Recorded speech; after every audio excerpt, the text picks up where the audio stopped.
I'm Dr. Jennifer Robblee, and I work at Barrow, which is in Phoenix, Arizona. And I'm going to be talking about how to manage patients with a lot of different severe symptoms in migraine. There's a lot of different approaches that I could have taken with this. Oops. Here are my disclosures, just so you know. And I will mention some things that are off-label, and of course, some of the availability of certain medications are going to vary globally. So I apologize if I'm talking about something that you don't have access to. So I'm going to give some example cases as we go through the different steps of the talk, and also talk about some of the spectrum of symptoms in migraine. And part of what I wanted to do today is talk about not just how we manage migraine, but when someone's coming in and their severe symptom is something other than headache, what do we do in those cases? So that's where I'm going to be focusing today. All right, so first off, let's just talk about the spectrum of migraine symptoms. So migraine actually has 4 phases. We often just assume that we're talking about the headache part when we're talking about migraine, but there's 4 possible phases. Now, not everyone is going to have all of these phases, and really any of these phases could theoretically happen on their own. We obviously know the most about the headache and the aura phase, and we're starting to know quite a bit about the premonitory phase, which is sometimes also referred to as the prodrome. We know a little bit less about the postdrome phase, however. So you may see someone who has just an aura. An aura is seen in about 1/3 of patients with migraine. So remember, you do not need to have aura for it to be migraine.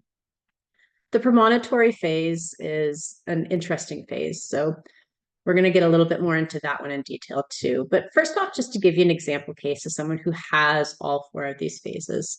So envision that you have a 25-year-old in your office. She's been having headache for about 2 years. She tells you she has attacks that are happening about twice a month. But when she has an attack, it's really taking a good period of time. So her typical attack course is that for the first 24 hours, she starts to feel just really fatigued. She feels irritable. As the day goes on, she starts noticing that she yawns a whole bunch. And then the next morning when she wakes up, she often will start to experience an aura. Her aura is a pretty classic one. She'll get a scintillating scotoma. That'll go on for about, 5 to 10 minutes, and then she gets into the headache. And if she doesn't catch that headache early enough, it's going on for 36 hours. It's, your classic sort of 8 out of 10 headache. It's pulsating. She has it on both sides. It's a little bit worse to that left side for her. And she gets a bunch of photophobia and nausea, and she just feels unwell during the whole thing. As the headache starts to dissipate, she's still left with just this postdrome phase where she feels exhausted and just completely worn out. And that can go on for an additional day.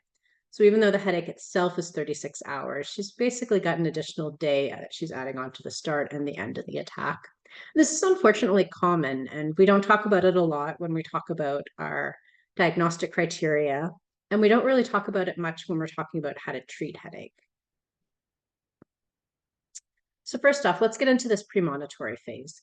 So this can even be days before you have your actual headache phase start. And it's interesting because often these are mistaken as symptoms that might be a trigger for headache, when in fact what they're telling you is it's a warning sign before you have the headache start.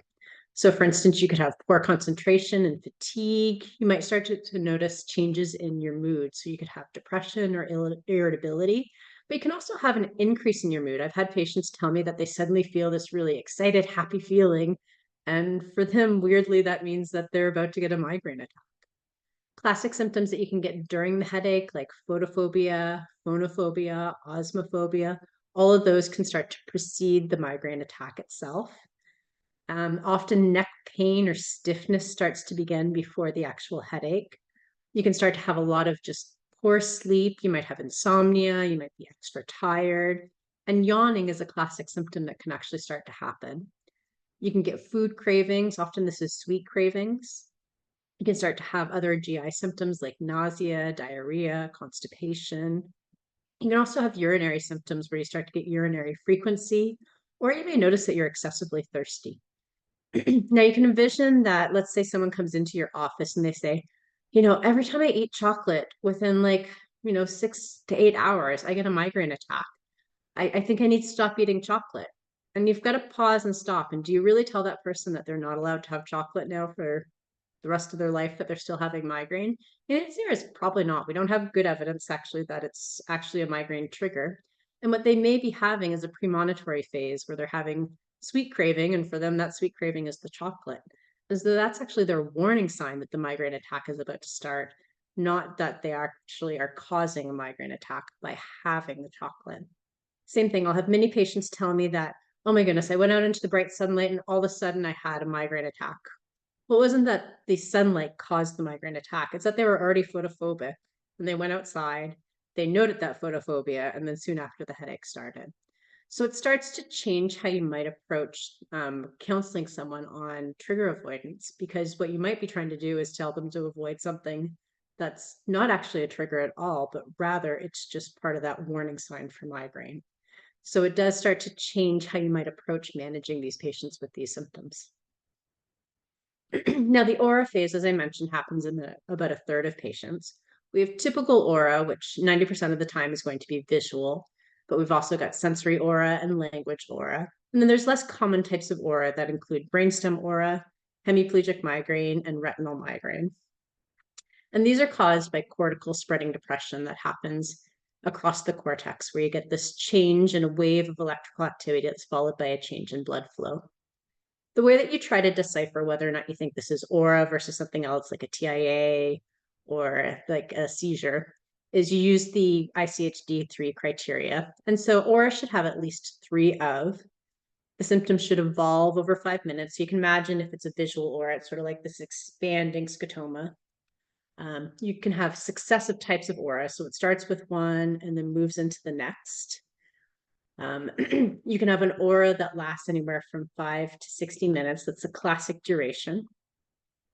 You can have it be unilateral, and a language aura, by the way, does count as a unilateral aura. You can have positive symptoms. You can imagine if you have a scintillating scotoma, you may have the scotoma, which is a negative symptom, so a lack of vision in a certain area, but around it you have all those scintillations. That's positive. So that's something that's been added in. That's something additional that you're seeing.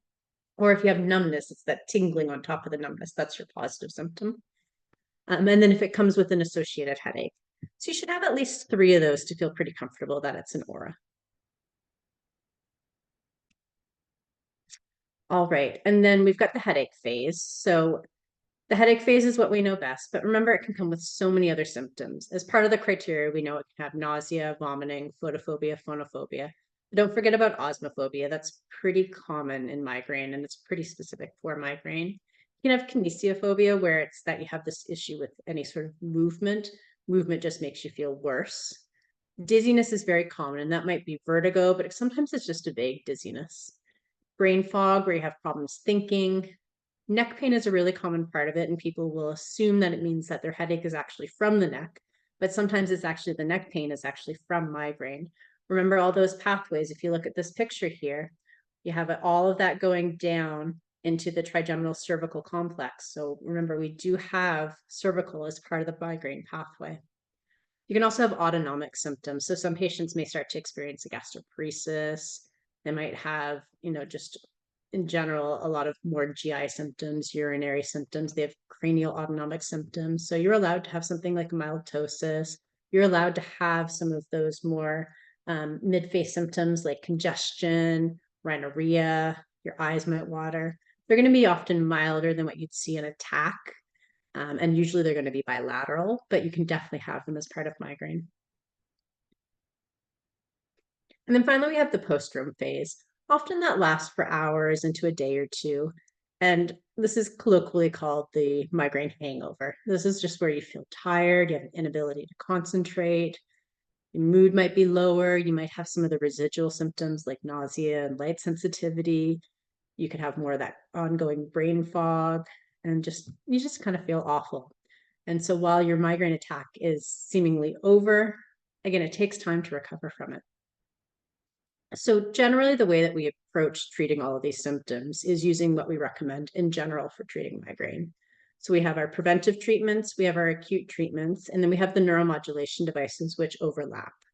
So for preventive treatments, just as a quick overview, we've got our non-specific pills. That could be things like topiramate, propranolol, and triptyline. We've got a whole bunch of different medications that are actually antihypertensives like candesartan, lisinopril. Depending on where you are in the world, you might have flunarizine. I don't have access to that. You have valproate. So we've got a lot of different options there. You have the CGRP pills, so the calcitonin gene-related pills. These are the gepants. So you have rimegepant, which is known as Nurtec, and then you have atogepant, which is known as Qulipta. Then you have the self-injections. These are the CGRP monoclonal antibodies. And these are the ones that are the subcutaneous injections. So you have arenumab, which is Aimovig, fremanezumab, which is Ajovy, galcanezumab, which is Emgality. And then there's injections that you can do in clinic. So you have onabotulinum toxin A, and then there's also nerve blocks, which the evidence is a little bit not as strong for, but it is something that's very commonly used. And then finally, as an intravenous treatment, we've got eptinezumab, which is Vyepti. So I would recommend before you consider someone having no other options, they need to try basically everything on this list. What you have for your non-specific pills is going to vary by region and by which guideline you use, but generally I recommend every single patient should go through basically all of these medications one by one. Usually it's for a 3-month trial, unless they just do not tolerate it. Start low and go slow. And when you're using the medications, you can consider doing combinations. So for instance, there is some evidence that combining Botox with one of these CGRP medications may have a synergistic effect. So do consider doing some combos, even though we don't have a lot of evidence for it for the other medications. I do think that that is worthwhile. And then don't forget that all patients need to have an acute treatment. And you can always consider the neuromodulation devices if you have access to them. And then once you've tried all of these things, that's when you start to go outside of what we have good evidence for. And that's a whole talk in itself that starts to get way beyond what we have good literature, and you start to get into a little bit more of that art of medicine. So let's talk a little bit more about aura. So envision that you've got a 32-year-old female. She has a migraine attack about 2 to 4 times a month. Her attack usually starts with these sort of zigzags and checkerboard patterns. And often it starts on one side of her vision, but eventually it spreads and it encompasses the whole vision. That goes on for about 20 minutes. As that starts to sort of wear away, she then gets numbness and tingling that goes into her face, into her tongue, and down into her hand on that left side. That goes on for about another 15 minutes. And then it may or may not be followed by a headache. So this would be a pretty classic example of an aura. There's positive symptoms, there's unilaterality. They're going on for that, 5 to 60 minutes. They're successive. Sometimes it's followed by a headache. So you can see that this is very classic, very fitting with a migraine aura. And so these are the actual diagnostic criteria for how you diagnose an aura. And these are what I mentioned in that previous section. And so these come from the ICHD-3. So really you want to have some combination of B and C. It needs to be one of those 6 different types of aura that I've already mentioned. And then, as I mentioned, you want to have at least 3 of those symptoms that I mentioned. And of course, you need to feel pretty confident that you don't think it's some other disorder. So there are some other types of aura. So you can have aura that's called persistent aura without infarction. So that's where you do have a migraine aura. It's typical, but it's now gone on for at least a week. You should have neuroimaging in that case that shows that it's not an infarction. And of course, you need to feel pretty confident that you don't have another diagnosis. So this, for instance, would be someone where they have that scintillating scotoma that starts, it's seeming their usual, but that scotoma just doesn't go away. And it's now been a week or more, and it's still there. You've done imaging, there's no stroke. And so that's what we're talking about in this case. And then there's also what's called migraine aura status. This is an appendix diagnosis. And so this is where you have migraine aura, so it's filling the typical diagnostic criteria for it. But you've now had, within at least 3 days, you've had at least 3 auras. So do they just keep happening, more rapid succession than what you would expect? And again, this is a time when you should be getting some sort of imaging.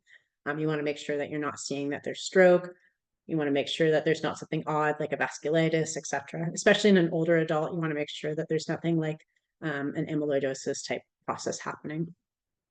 Now, what do you do to treat aura other than just treating the underlying migraine disorder, which would involve all those things that we've just talked about in the previous section? So we don't have a lot of good evidence for it. There is a good consensus from the American Headache Society that magnesium can help with treating aura.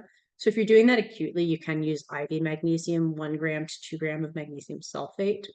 There's a little bit of evidence to suggest that divalproex may also help with migraine aura in addition to the headache. And then otherwise, you're using a little bit more anecdotal or low-level evidence. Ketamine has been looked at being used that way. You can use ketamine as a compounded nasal spray or as a IV medication. You can actually make it into tertiaries as well, which are like lozenges. With ketamine, the data is pretty variable and it's inconsistent. It has been studied specifically for hemiplegic migraine. And we do sometimes try it, but again, it's hit or miss and we don't have great data on it. You can try the neuroleptics. Again, whether or not they're going to help, it's always hard to know, but it's something that often you're going to try acutely for migraine anyway. So something like, a prochlorperazine, chlorpromazine, that type of thing. You could always give some IV methylprednisolone. So using the steroids may help, but again, evidence there is low. There's a great review article from 2015 that was done by Rosen and Continuum, and he made some recommendations of trying things like acetazolamide and IV furosemide. And again, those are more based on theoretical evidence than good evidence. But I have to say, I've tried it and sometimes I've had a little bit of success with them. And then if you have a patient where they just tend to be really prone to aura, and that's a really disabling symptom, one thing that I've tried is using lamotrigine orally for these patients. Obviously, this is not something that's going to work in the acute setting because you've got to actually build up the dose, but it is something that I've tried with some success. All right, so let's talk next about what you do when patients are really having bad GI symptoms. So let's say we've got a 25-year-old female. She has migraine attacks about 8 days a month. And every time she has an attack, she's got really severe nausea and lots of vomiting. It's hard to keep her medications down. And when you probe a little bit more, you find that she's prone to early satiety. So in addition to having all that nausea and vomiting, even in between the migraine attacks, it sounds like she's having some GI symptoms where it may be consistent with something like a gastroparesis. And we do know that patients with migraine are more prone to gastroparesis.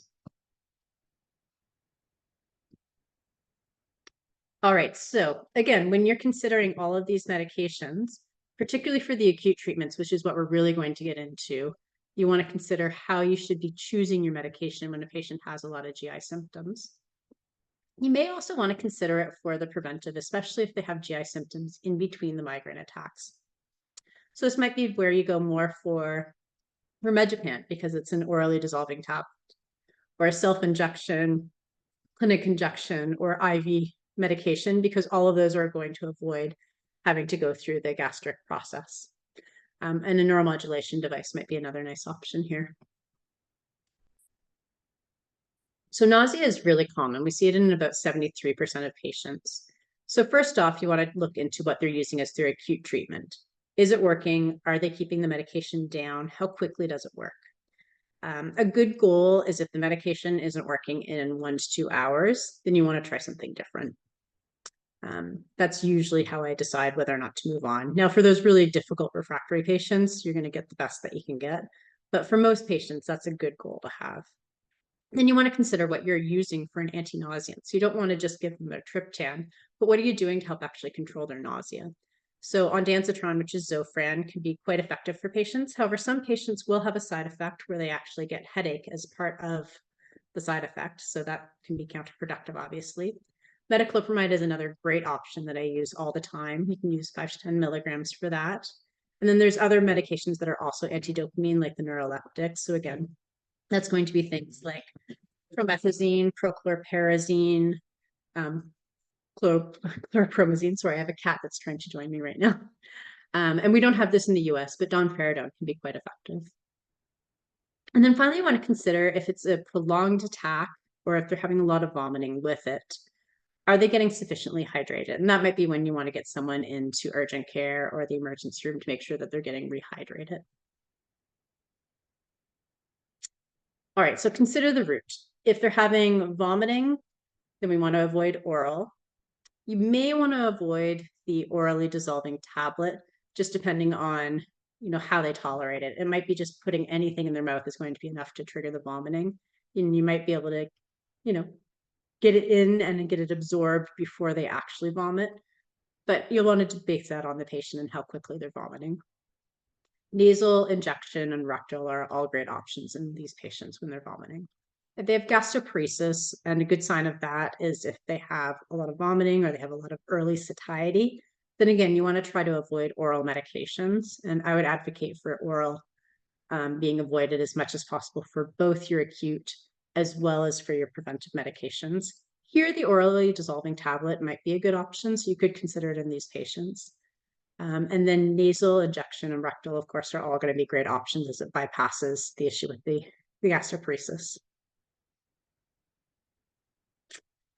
So basically, to summarize, if you have a patient with nausea, you can try oral, but if they're going to vomit it back up or they're going to not tolerate it, then you may want to go more for the non-oral. And you want to make sure that they have an option for an antiemetic. And again, that antiemetic could be oral or non-oral. Now, if the nausea comes with vomiting, that's when you should try to avoid the oral more consistently and make sure, again, that they have a non-oral antiemetic. And of course, if the patient gets admitted, then we're going to do parenteral treatments, and we may want to consider some IV hydration if there's been a lot of vomiting. So here's an example of some of the medications that I've mentioned with some of their dosing. And this will be posted, so you can always steal these slides later, but these are kind of the spectrum of things that I use, except for the domperidone, which we just don't have access to in the US. All right, let's talk about sensory sensitivities next.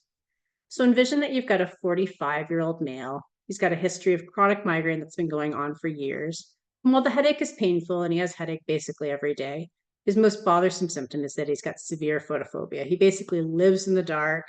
He has to go out into the light. He's wearing sunglasses, and he doesn't know what to do. It's just completely debilitating for him. So how do you manage it when headache is not the most bothersome symptom for a patient? So we've got a lot of different examples of what I mean when I say a sensory sensitivity.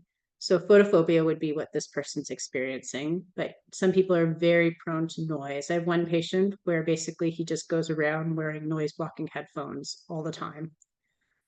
Some patients are extremely smell sensitive, so it's hard for them to go out in public because any little smell, any perfume, soap, food is just nauseating and headache inducing for them. And then some people are very prone to feeling worse headache by movement. So it's like a kinesiophobia. So just activity is very limited for them and they can get very sedentary.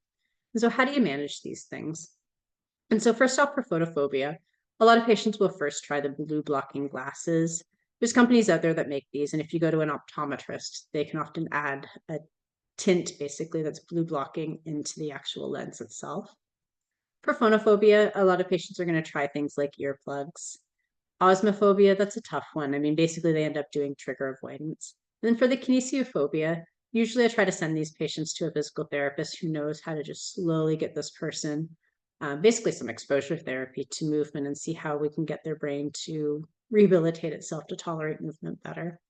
In all of these patients, you want to make sure that they're on preventive treatment and you want to try to optimize that preventive treatment. I will say, just like sometimes I've tried lamotrigine in patients with aura, patients with really severe versions of these symptoms, I will sometimes try the lamotrigine here as well. Completely off-label, completely anecdotal, but it is something that I will try. These patients are often quite debilitated by the symptoms. And so doing something like a cognitive behavioral therapy or mindfulness to help with some of the mood changes that can come along with this and the stress of it can be quite helpful because often these patients are going to have a concurrent anxiety or depression.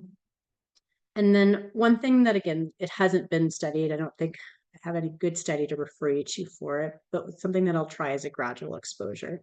So for instance, if you have this patient with severe photophobia, them hanging out in the dark every single day, wearing their sunglasses with any light, they're actually reinforcing this photophobia, right?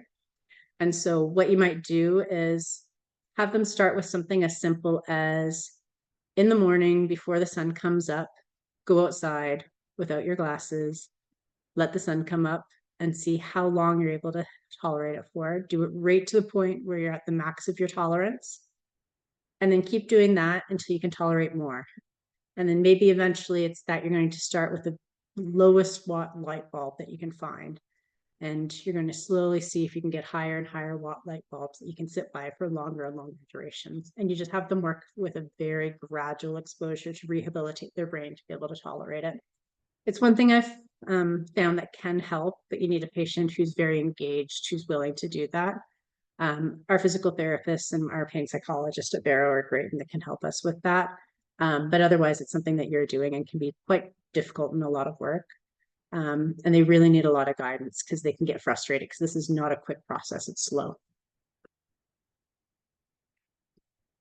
All right, let's talk about dizziness next. So imagine you've got a 39-year-old male. He's got a history of episodic migraine. But in addition, there's episodes of this rotational vertigo that can last 20 to 30 minutes. Sometimes the attacks of migraine and the vertigo co-occur, but they can both occur separately. So this patient probably has vestibular migraine. So to be diagnosed with vestibular migraine, you need to have had at least 5 episodes. You need a history of migraine, be it with or without aura. And usually the vestibular symptoms are pretty moderate to severe. They're debilitating, and they last anywhere from 5 minutes up to 3 days. And they should be associated with some of these following features. So if you have the headache, it should be a headache that's pretty typical of migraine. So you need at least 2 of unilateral, pulsating, moderate to severe, or aggravated by routine activity. That comes from the ICD-3 actual criteria. Headache associated with photophobia and phonophobia. They don't have nausea listed since often you're going to get nausea with vertigo anyway, or visual aura. So they want you to have at least one of those headache features that are with at least 50% of the episodes. And then it shouldn't be better accounted for by another diagnosis, be it a headache diagnosis or a vestibular disorder. So now some of the vestibular symptoms that you're going to see in these patients is an internal vertigo. That's where you feel like you're moving. Remember, vertigo is basically an illusion of movement. You can also have external vertigo. That's where you may not feel like you're moving, but you feel like the world is moving around you. The vertigo may be positional, so it's when you get up from bed or stand from sitting, those types of things. Visual vertigo is a really classic symptom that we see with this. And so complex patterns or seeing a lot of movement will induce the vertigo. And then finally, head motion. So turning your head, looking up, those types of things might be vertigo inducing. First off, you want to make sure that they don't have another disorder. So rule out something like Meniere's disease, BPPV. And then usually for prevention, you're going to use your typical options. But one thing that I really like in these patients is venlafaxine. I find it helps with the vertigo. I also find that it helps with some of the anxiety that comes with it because vertigo tends to be very anxiety inducing. Some off-label things that I sometimes will try is gabapentin and acetazolamide. I've even had them use acetazolamide as a PRN medication for this type of thing. And there's actually a study that's looking at using galcanezumab for vestibular migraine. When you're using acute treatments, again, you're going to use the typical things, but there have been some small RCTs that were done specifically with zolmitriptan and rizatriptan. So you may default to using those first, but really any of the rescue medications would be appropriate. And the most important thing for these patients is to get them in with physical therapy, and they need to have vestibular rehabilitation to help them learn how to cope and how to manage with these symptoms. And they need to not just do the physical therapy when they're with the physical therapist, but they need to also continue doing their home exercises. And they need to know that this is going to be a long path. This is not going to get better in a few weeks. So you need to help them set expectations.